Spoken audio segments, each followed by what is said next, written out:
Buongiorno a tutti, secondo episodio della serie Blunder, se li capisci li eviti.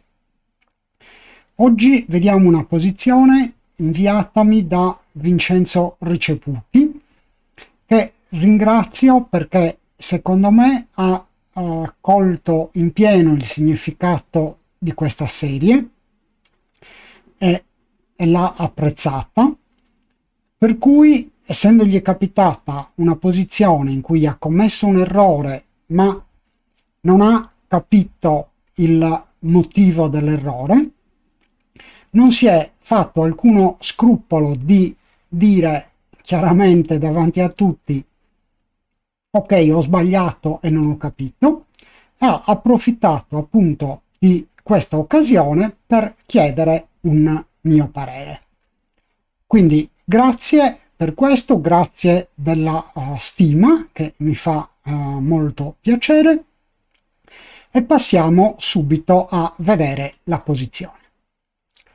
Ecco, questa è la posizione, siamo sullo 0-0, Vincenzo ha le pedine bianche e il suo avversario cuba, quindi si trova di fronte alla decisione se accettare o passare. Sentiamo i ragionamenti di Vincenzo. Ciao Gian Lazzaro, ti mando questo video che riguarda un po' quello che hai chiesto tramite YouTube e te lo mando sperimentalmente con WhatsApp. Ti ho mandato una posizione che non capisco perché è un double take. Allora, io sono indietro parecchio. Ho il 6, il 2, l'1 e il 3 che possono essere colpiti. Non ho costruito nulla, eppure un take. Qual è il motivo? Boh. Ciao Gian Lazzaro, ciao, grazie. Dimmi se ti piace sta cosa. Allora, ho detto da subito che mi è piaciuta l'iniziativa di Vincenzo e passiamo invece un po' alla posizione, a quello che ha detto Vincenzo. Secondo me le considerazioni di Vincenzo sono perfette, ma un po' a senso unico, nel senso che ha visto tutti gli aspetti negativi della sua posizione, ma non ha considerato invece quelli positivi. Quali sono quelli positivi?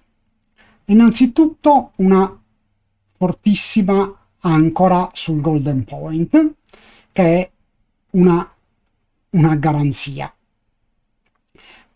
ad esempio di non poter essere blitzato e chiuso fuori dalla tavola.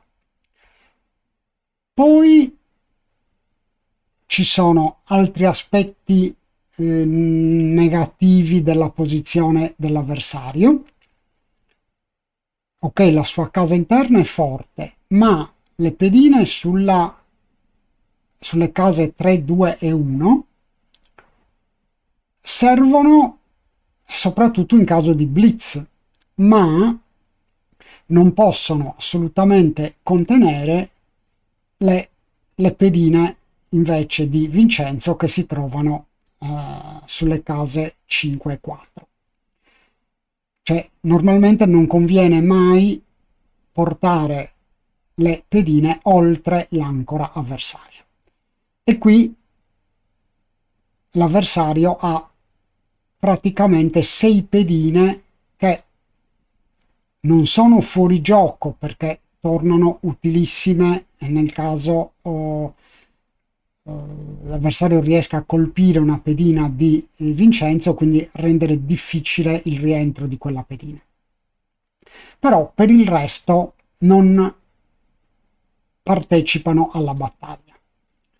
Inoltre ha 2 pedine arretrate dietro un prime da 3. Sì, non è un prime, non è la fine del mondo, ma non è scontato che queste pedine riescano ad uscire così agevolmente. E in ogni caso l'avversario ha comunque 5 pedine da portare a casa. E a meno che Vincenzo non sia chiuso sul bar, nel senso che venga colpito e non riesca a rientrare, l'ancora sul golden controlla benissimo tutto l'outfield e quindi non è per niente agevole per l'avversario portare a casa tutte le pedine. Inoltre non è per niente scontato che colpisca bene le pedine. Ad esempio, certo 6-2 sarebbe un ottimo tiro, 6-6 è ancora migliore, ma ci sono anche degli altri tiri che non sono altrettanto buoni. Quindi diciamo che il take è ragionevole, secondo me ci sta tutto. Io appunto in questa posizione non passo, ma mi gioco il game. Le possibilità di vittoria, ecco, vediamo che cosa dice XG. XG ci dice che sì, ci sono un 30% all'incirca di possibilità di subire game, ma ci sono anche tante possibilità di vittoria superiori al 30%, per cui passare, vedete che è un grosso blunder, come aveva giustamente anticipato Vincenzo. E i motivi comunque ci sono, non bisogna guardare solo i lati negativi della posizione, anche se a volte capita che siamo portati a vedere gli aspetti negativi e trascurare quelli positivi, ma invece bisogna stare attenti a valutare la posizione nel suo complesso.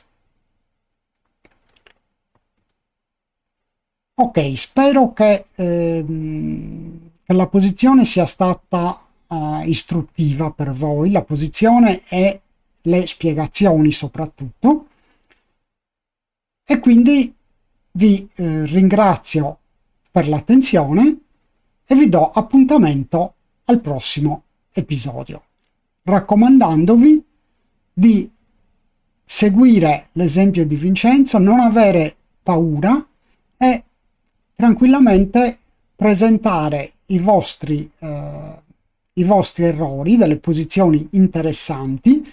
Può essere anche una posizione che non è, in cui non avete commesso un errore, ma non avete capito la posizione.